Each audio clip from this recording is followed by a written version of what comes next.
Welcome to Real Life Mentoring, where we explore real life issues to help you make an authentic difference in the world. Hi, it's Chris and Christina, and we're jumping right back in talking about the 6 areas, and we're going to do part 2 of the emotional aspect of who we are. Let me just recap, and then, Chris, I'm going to ask you to tell us what the 6 areas are. Last time we talked about emotions and all the facts. We talked a lot of facts about emotions, and then we talked about the differences between how men and women deal with our emotions. Chris, why do we talk about the 6 areas? Introduce them to us. 6 areas of a person. We believe they are spiritual, physical, mental, emotional, relational, educational/professional. Right. And so these 6 areas make up who we are as people, and they all have an impact on each other. And so with mentoring, but just basic relationships, you can know someone so much better by having conversations about these areas. Right. So we talked a lot last time in the emotional area, just about different examples of what does emotional health look like. And we're going to jump in today, starting with why it's important to talk about and address emotions with somebody you're mentoring. We've spoken when we've talked and unpacked a little bit the 6 areas that each one of these will affect the others, and that's so true of emotions. Chris, how does our emotions then affect the other 5 areas when we're talking about the 6 areas that make up a person? Well, let's take one that everyone relates to, Sure. An emotion of fear. Okay. So if my emotion of fear is allowed to control me, okay, it doesn't just pass through my mind, my thoughts, but it actually starts controlling me. Yeah. In a conversation with someone that I care for instance, like with you, Yeah. This emotion may cause me to lash out, which actually would impact our relationship. So this has happened before. Okay. I've got this fear that hits me. It's inside my head. You don't know that's going on. Sure. But you ask me something, or we're doing something, and I say something in a rude tone, cut you off, and you're going, what's going on? Sure. That's an example. I believe that happens a lot. And there's different levels of fear, of course. Right. But it's how we express that emotion of fear in an unhealthy way. Right. Another example could be, this is a great reminder. Think about men and women who have served in the military over the years, and they've experienced some really horrible things. Yeah. Guys, I don't relate to this because I've not been in the military before. But your dad, my father-in-law, is one of those. And he's been very quiet, I would say, about his time in Vietnam. But PTSD is a real thing for people. Yeah. And so imagine you're talking with someone, or you're on the street with someone, you're in line at the grocery store with someone, and they treat you with what you would think is disrespect. Something could have happened. Or there could be a trigger, a loud sound or Right, whatever. that's what something could have happened that we're not aware of, and because of the PTSD, that it stirs their emotion, Right. and it causes them to act in a way that's not the kindest. Right. Well, it seems kind of weird, but a mentor really can help a mentee grow in the area of emotions. So let's say that I'm working with a younger woman. I can help her be honest about what she's feeling. So one of the best ways that I've recently just discovered a term called I statements. So encouraging a mentee to say, okay, in this situation, tell me how you are feeling. I feel nervous to talk to you about this. Or when I tell you about a certain emotional issue, I feel weak or immature or whatever.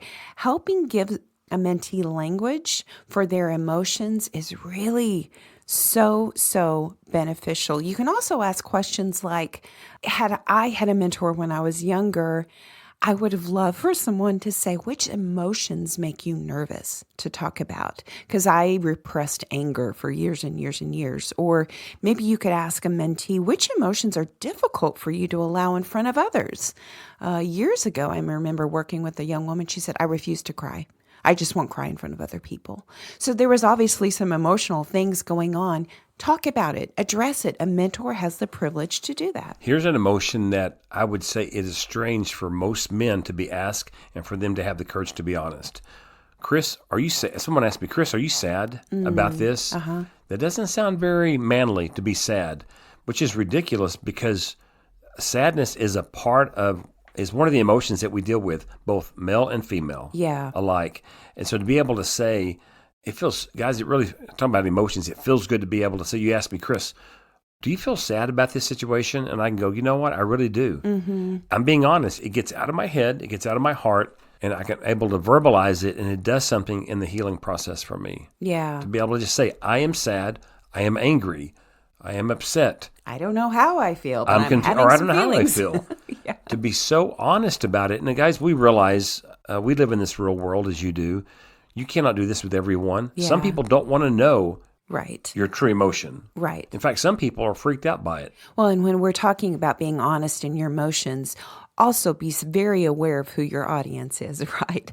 The Walmart clerk doesn't need to know that I'm really struggling with something, right? But my closest people, they do. I need to be honest with them. You will be able to tell the level of depth of a mentoring relationship when you can ask the mentee, as the mentor, you can ask the mentee and say, let's talk about your emotion. Tell me, why does this make you sad? Mm-hmm. And they can be honest about it. You'll find that relationship with the mentor and the mentee, between the two, continues to deepen as you can get outside of your head how you're feeling about things. Right.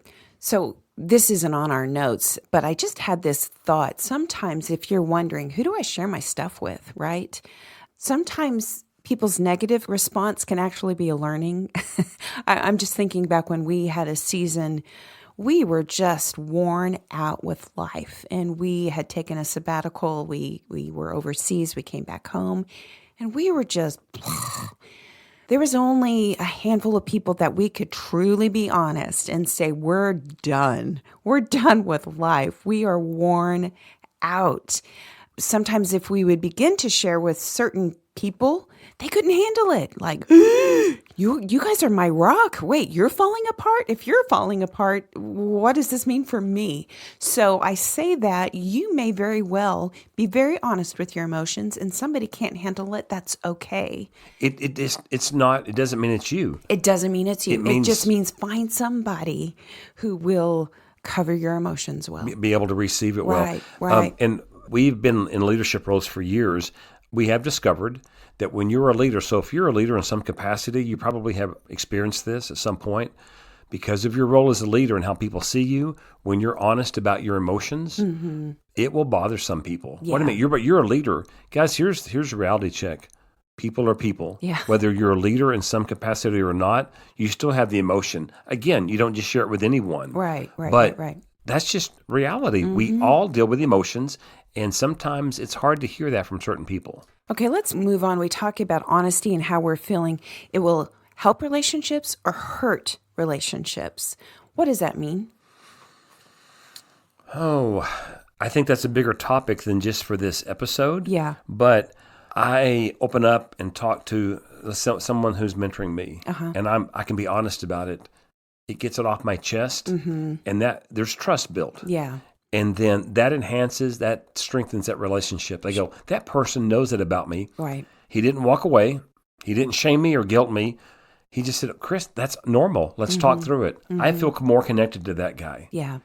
We have a list of different relationships here. Can Okay. we go? Is that where you want to go? Sure. So let's start. We have God first. Yeah. Were you taught to be honest with God in your relationship about how you felt and thought about things? Ooh, boy, that's a can of worms. I would say I was maybe taught that in theory, but I don't know that I was really honest with God. I tried to put a good face, even with talking with God. Why do you think you Put did my that? best foot forward, just my personality. By the way, I think probably a lot of people struggle with that. Sure. The more I come to know God, the more I realize He knows me inside and out. He can handle every single thing. Yeah, I think early on when I was a very young, immature Christian, I equated what I heard at church with God. I don't do that anymore. So I got the impression from church, like, you wear your Sunday best. You know, I'm 55. When I was 25, that was sort of the impression of church, at least in my stream. You put your best foot forward. You act like everything's okay. You give it to God. You know, even just all with these God. things. Right. I that was the message I was receiving at church. So therefore, that was the message I took into my heart. Like, with God, I got to make things. I don't do that anymore. I am just real and authentic. And if I'm hurting, God knows about it. If I'm struggling, if I'm mad at Him, whatever, I'm super just transparent and honest with Okay. God. We believe that God knows everything, right? Sure. Okay. So he already knows you're hurting. Right. So has it made a difference for you to be able to verbally tell God that? Oh, my word, yes. Yeah. Why do you think that is? It gets it out of my head and heart, and he knows about it anyway. And I think, again, early, immature, we can unpack that in a whole other podcast, but You know, you use the word unpack a lot when we talk on the podcast. well, let me unpack that. Okay. But when maybe if I was open and honest with people at church, they maybe responded less than ideal. And so somehow I thought, oh, maybe God's going to respond less than ideal.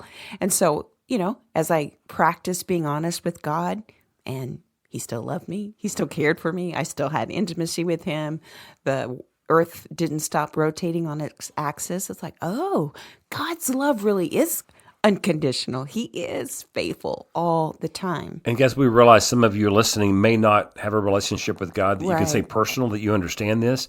But I tell you what, if you will try it, Yeah. seek God out, Yeah. and he is proven faithful, and he will show you can express everything to him. He's not going to throw you away. I can express my anger with God. Yeah. I've been angry with God in the past about some things. And he's also been able to show me, Chris, your anger is actually distorted, but that's okay. Yeah. You're expressing it. This is Yeah. how I feel.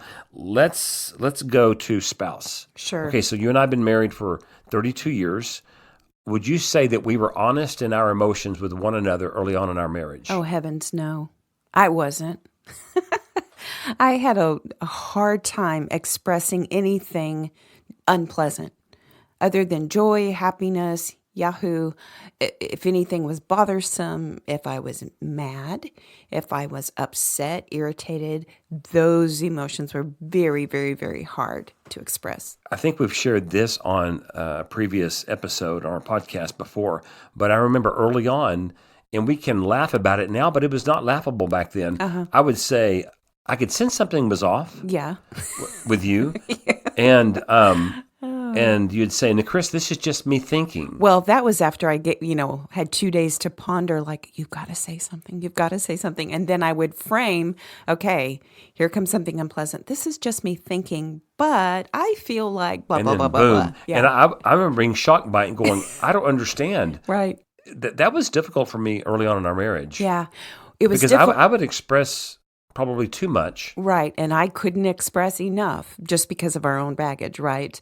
I had a very conditional, you don't express certain things, and you were like, hey, let's just express it all. You're right. I And don't so know- we were both very emotionally stunted that way. We were. Yeah. We're a miracle that we know this, that Yeah. we have the relationship we do today, considering how we started out. As I think back growing up in my home with my parents and siblings, we weren't asked how we were feeling about things. Yeah. We were not allowed to express honest emotion. It's interesting when you grow up in that, you don't even realize you're not doing it. Yeah. Right? That's your normal, It's right? just your normal, instead of going, you know what? To be able to say, you know what? I'm angry about this. That was not allowed. I'm angry that we're moving again for the third time this year. Where I'm angry that this has happened because of my father's a choice he made. Well- that is wasn't acceptable. Right. And I think now, to our own, we still have an adult daughter living with us.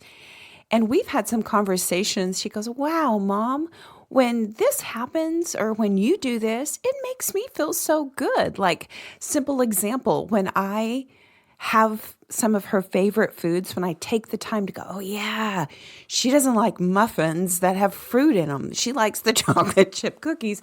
When I take the time to do that, she so easily expresses, wow, Mom, that makes me feel so known and seen. Simple example, but such a great example of when we can freely express emotions that really helps a relationship. Let's jump into now some references by our good friend, Phil Reynolds. Let me interject this first, though. Sure. We don't have time to go through every relationship. Sure. I trust you're listening to this episode. You want healthy relationships. Part of the journey in getting there is to be honest about your emotion with those people, those Right. relationships, and that they can be honest with you. I don't like to hear it sometimes if someone says, you've made me angry. I don't like hearing that.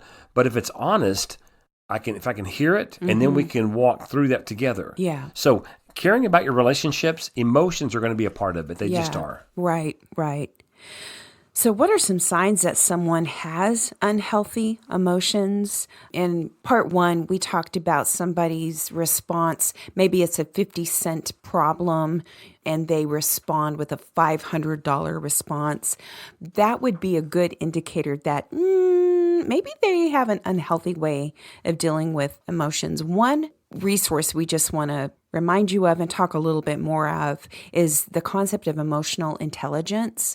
March 31st and May 19th of 2023, we did 2 podcasts with Phil Reynolds, and I just want to refer you back to those podcast episodes on emotional intelligence. They are so valuable when we talk about who we are as emotional beings. But one of the things that he talks about, do you have emotional self-awareness?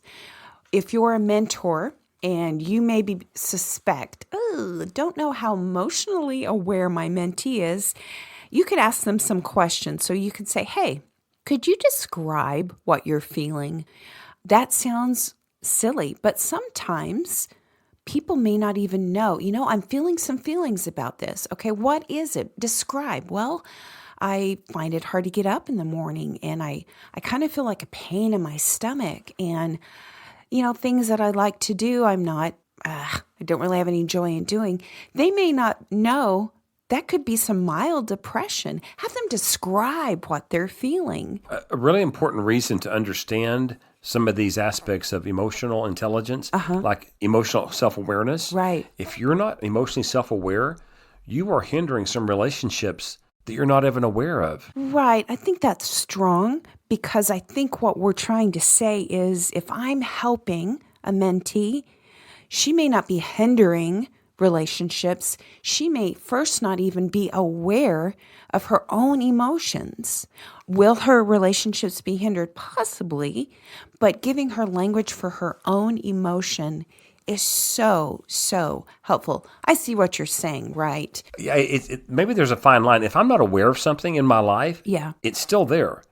Guess what? Other people are probably aware of it. Right, but when we're speaking specifically about emotional self-awareness, it's the ability to recognize what you yourself are feeling, your emotional responses, how your behavior or performance is. So I know for myself, I have learned over the years, if I get super freaked out about a schedule, like we have to complete this in 27 minutes, or super obsessive about the house, I'm like, okay, I'm self-aware enough to go, I must be feeling some stress because my behavior is being really OCD with my schedule or my house. So emotional self-awareness is to help your mentee be very aware of what they're feeling, what their behavior is doing in light of, oh, you must be stressed, or maybe you're sad, or whatever. Does that make sense? It does. Yeah.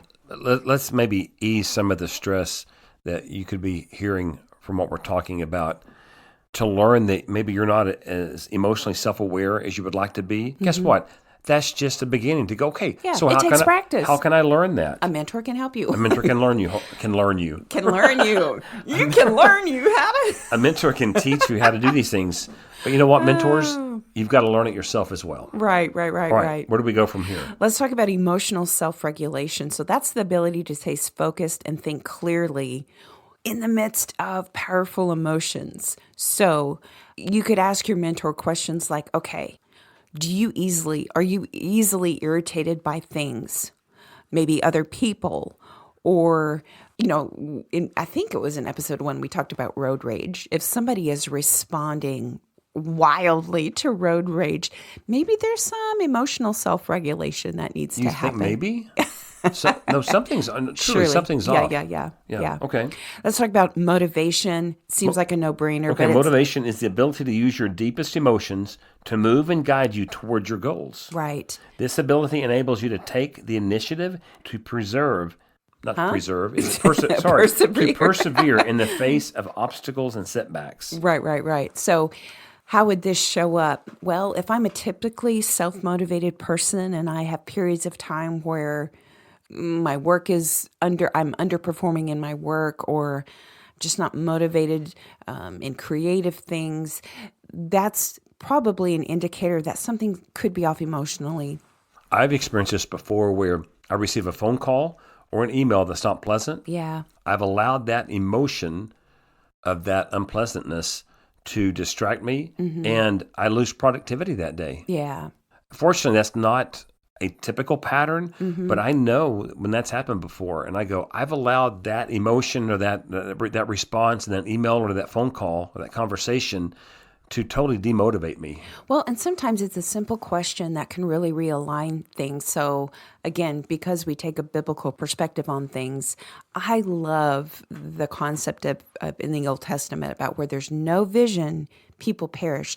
Sometimes if I'm just in a season of life where I don't really know what my goal in life is for that particular, having somebody say, hey, are you clear about the goals for this season of your life? Wow, that can really be helpful. The past few weeks, I've been meeting with some young mamas, and all of them have struggled with, I feel so lost during this season of my life, and just helping them walk through going, well, one, you're a young mama. Your goal right now is just to make sure your young babies are fed and taken care of, but kind of asking those questions can really be helpful for a mentee. Let's jump to social awareness. Yeah. This is the ability to sense, understand, and respond to what other people are feeling. Yeah. Honestly, some people don't get it. Yeah. They don't get it. Right. And imagine, here's an example. We visited a church yesterday for the second time. We don't know really anyone there but one couple. We walk in, and I desire for someone to sense, okay, you're new here. Right. You don't know where the bathroom is Right. or where you sit. And you're probably nervous. So what if I take it upon myself to imagine how you may be feeling? Right. You need somebody who's socially aware. Right. I want to adjust myself to help you. Right. So an area of social awareness, a great question is, do you find it easy to read other people's emotions? I think we have good and bad examples when people are not aware of what's going on in the room and when people are aware. And let's go to the final one, social regulation. So that's the ability to manage, influence, inspire emotions in others. So are you comfortable talking to anyone? Do you feel uncomfortable when people get emotional? Social regulation is probably missing in today's society, just being aware of that. Were you going to add something to that? It makes me think of, I've seen numerous interviews and saw one over the weekend where the person is asked some personal questions and they get emotional. And many times the person getting emotional who's being interviewed, I mean, the interview would not have substance and wouldn't matter if it wasn't for the person being interviewed. Yeah. And they apologize for their emotion coming out and being shown. Yeah. Which actually doesn't, I understand it. Yeah. I'm not saying that they collapse in the floor on camera during this, but they tear up or it's hard for them to speak because they show their emotion. It's interesting that people tend to apologize for expressing their emotion when it's in the public. So social regulation says that if you're the one watching the person, puddle up, to be patient, to realize they're having a moment. Maybe saying things like, oh, my word, it's okay. Take your time. This has obviously struck some chord. I'm here. You don't have to hurry. I've had to learn this for many years now. So we get married. We have 3 daughters. You're surrounded by women. No, but I love it. And yet I have had to learn because you would get emotional about something or the girls would about something. And I'm thinking, what is the problem? That's not the best way to respond. Like, what's wrong with you? I was raised that way. What's wrong with you? Could we say you've had some growth in the area of social regulation? No, I have. And I think I'm very good at it now. Sometimes I think I read people too well and take it on myself. But to say, you know what's wrong with you? Yeah. You don't need to be sad about that. That's a wrong thing to say, guys. Did you want to do we have time for the role play? Let's not. Yeah, we like to keep these to 25, 27 so minutes. The role play is so Chris, where would you say you are now in this? How would you rate yourself? Right, because we're a mentoring podcast, we always want to give you tools. It'll be in the text, but just to summarize what you would do with a mentee, we've given you already great examples, but you'd walk through the steps with them on their emotional component of themselves. We also want to highlight, we already did Phil Reynolds, the previous 2 podcasts. But if you would like more information, if you would like a private coach, check out reynoldsconsulting.org. Develop better people, leaders, and teams. That's his motto. That's what he does. He coaches executives, individuals, and teams to communicate better, work collaboratively, and deliver exceptional results. We highly recommend that you go check out his website. He has resources there. Yeah, book him for a team event. He will be an invaluable source to you. Anything else as we close That's up? been good. Thank you. So as always, thank you for taking time to listen. If you will like and subscribe, share our podcast with somebody that you know. So Chris and Christina, thank you again for listening to Real Life Mentoring Podcast.